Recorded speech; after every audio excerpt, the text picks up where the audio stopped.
Andy? Arne, do you look at that as a glass half full or glass half empty? Positive or negatively, got to points, but the way you managed to come back in those circumstances, you must take a lot from it. Yeah, I think it's exactly the opposite from our Girona game, where I was pleased with the result, but not with the performance. But I was only pleased with the result. Now I'm very, very, very happy about our performance. Couldn't have asked for more. But of course not with the result, because if you drop points in a home game against Fulham, that's definitely not what you expect and what you want. But yeah, being 2 times a goal down, so many things go against you. Except for one thing, that is our players and our fans. That was outstanding today. Arne, you said on, I think in one of the television interviews, where Andy Robertson potentially having been injured a bit, and that was maybe you thought he would have been a bit quicker otherwise. I mean, was it a case that you considered taking him off, and how is he? No, I think what the team showed today, the character they showed, that is also what Robbo showed. And sometimes if you get a kick like this, so 2 studs on a knee, that can hurt for a few minutes. And then if you just keep on running, then it gets better and better. And that's what we are hoping for. Not in the least, if that's the way to say it, because I only had one defender on the bench, which is not a left fullback as well. So you are hoping he was managing to come through it, and I think he did quite well. But the moment I noticed that he wasn't completely himself was the one time that they put the ball in behind and he started running. He was just able to head it back to Ali. But I felt, okay, let's see how this continues. And I think it was quite fast afterwards where he conceded the red card. Nothing to blame on him. Character that he wanted to continue because he got quite a hard knock on his knee with 2 studs. So unfortunately, it led to a red card that was a deserved red card. You mentioned the incident there with Robertson early on in Sevilla. Are you surprised that it was only given a yellow for that one, given how high it was at the time, or had a chance to view it back or anything like that? If I look back at the 100 minutes I saw, I wasn't surprised that he didn't give a red card.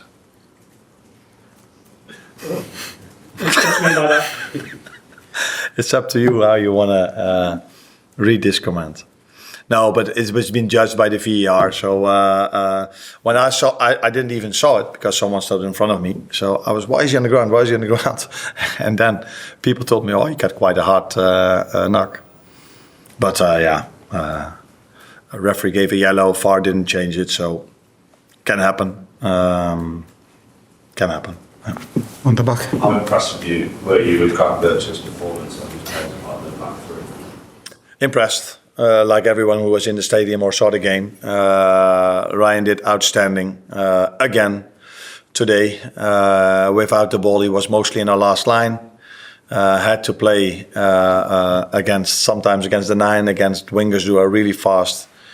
And with the ball, he came into the midfield. But outstanding performance from him. But if we only highlight him, I don't think I give enough credits to all the other ones that played next to him and around him, because they all could have asked for more, dominate the game, more ball possession with 10 men, more chances created, everything what you want.